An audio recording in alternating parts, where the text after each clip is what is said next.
let's start with price ceiling.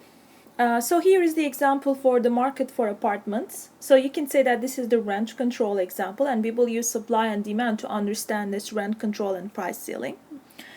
But I want you at the same time think about the example in the book about ice cream market. Now, since we are talking about price ceiling, you should think about the government is favoring the buyers. So let's assume for a moment that the government, moved by the complaints and campaign contributors of the ice cream eaters, and imposes a price ceiling on the market for ice cream.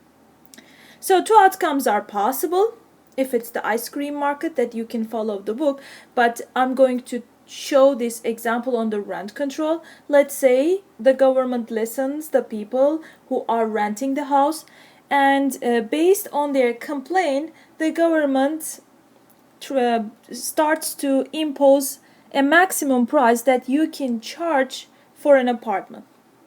So two outcomes are possible. The first outcome is the government imposes a price ceiling of $900. Let's assume that the government is imposing a price ceiling of $900. Okay, so what does that mean? First, let's for a moment think about what $900 mean. First of all, the market price, if it's just lit by supply and demand, a regular price of a rental, one apartment, one bedroom apartment will be $800. And the government is saying that you cannot charge one bedroom apartment more than $900 because it's the maximum price that you can charge. But as you realize that this maximum price is not binding.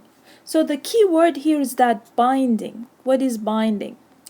Binding implies here, okay, 800 is possible. With supply and demand, people are going to find out that they can rent one bedroom apartment $800 and everybody is happy. All the landlords are renting their home, and the buyers for here, the rent people who are looking for rental places, are okay with paying $800. That is the market clearing price. So the government imposing $900 is not going to change the market outcome. The rental places are going to be still $800, and one bedroom apartments still are going to be rented at $800. So it is not going to change the market outcome. So when we say not binding, the price ceiling doesn't change the equilibrium outcome. That means that still the maximum price that the rental places are going to be rented for one bedroom will be $800, not $900. So only thing the government is imposing, saying that, okay, here for the landlords, you cannot charge one bedroom apartment for a typical one bedroom apartment $1,000. The maximum you can charge is $900. Since the market forces of supply and demand is going to bring us to $800, charging $1,000 doesn't change any equilibrium outcome. So the outcome is not binding. This is the one possible conclusion of a price ceiling. On the other hand, more interestingly, the government may impose a price ceiling of $700. Now I'm going to draw it with a different color. $700. Now what is going to happen? It says that the price ceiling says the landlords cannot rent their homes by $800 because $800 is not a legal price. Anything below and including $700 is possible. So everybody can rent one bedroom apartment $700 but not $800. So this is a binding constraint. A price below the equilibrium price, it's binding. That means it is changing the equilibrium outcome in the market. It is changing the market price of that the good is sold. Here in this example, our good is one bedroom apartments, and the maximum price you can charge is $700. Look at that environment, it's $700. The supply is here. When you go to the supply curve, it is less than $300. And the demand is here at $700. It's more than $300. So what is going to happen? We know this case. When this happens, we call this as shortage. Shortage means that there are a lot of people looking for a rental place more than what the market can offer at the given price. Okay? So in response to this shortage, some mechanism for rationing renting a place will naturally develop. The mechanism could be long lines, buyers who are willing to arrive early and wait in line to rent a home, but those unwilling to wait do not. Alternatively, sellers could ration the rental places according to their own personal biases and selling them to only friends, like renting places to only friends, relatives, or members of their own racial or ethnic group. Notice that even though the price ceiling was motivated by a desire to help buyers of ice cream and buyers rental spaces of apartments, not all buyers benefit from the policy.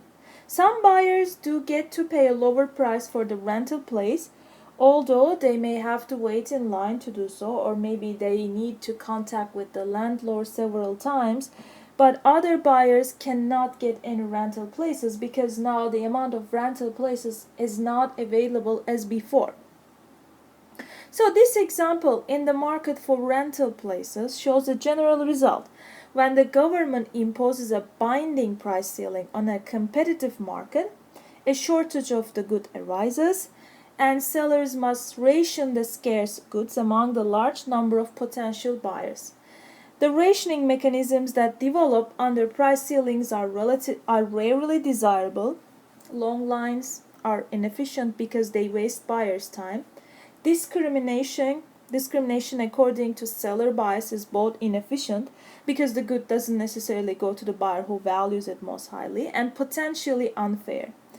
By contrast, the rationing mechanism in a free competitive market is both efficient and impersonal.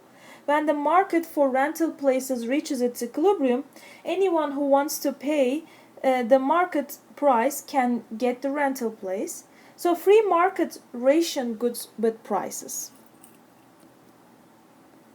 So here is the example, a price ceiling above the market equilibrium price. It's not binding, has no effect on the market. Why? Because the market price is a legal price under this policy.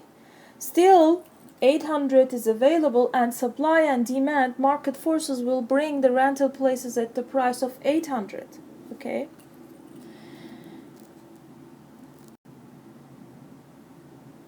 Now, the second example, if it's 500 place for a rental place for one apartment, as you see, the result will be a shortage, and this is a binding constraint. It's binding because now the equilibrium price is not available under this policy. You cannot charge 800 for a one-bedroom apartment.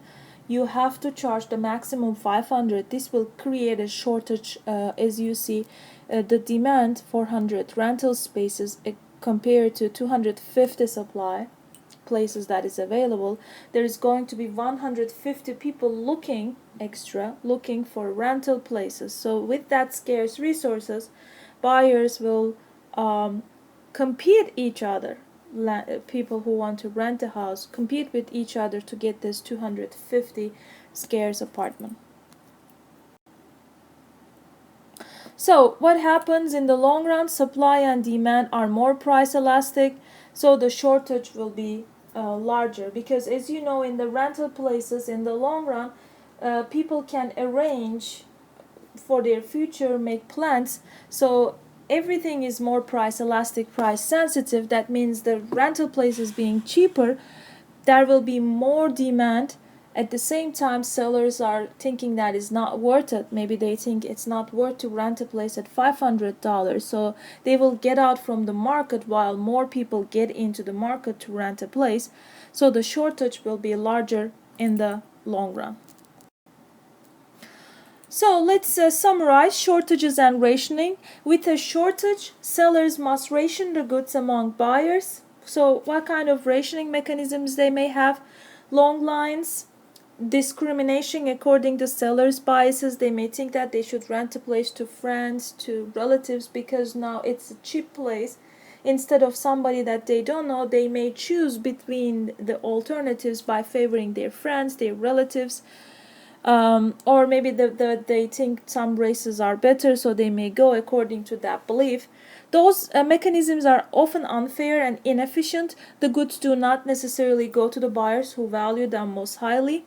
In contrast, when prices are not controlled, the rationing mechanism is efficient. What is the rationing mechanism? The goods go to the buyers that value them most highly. And impersonal, so thus fair. It is fair.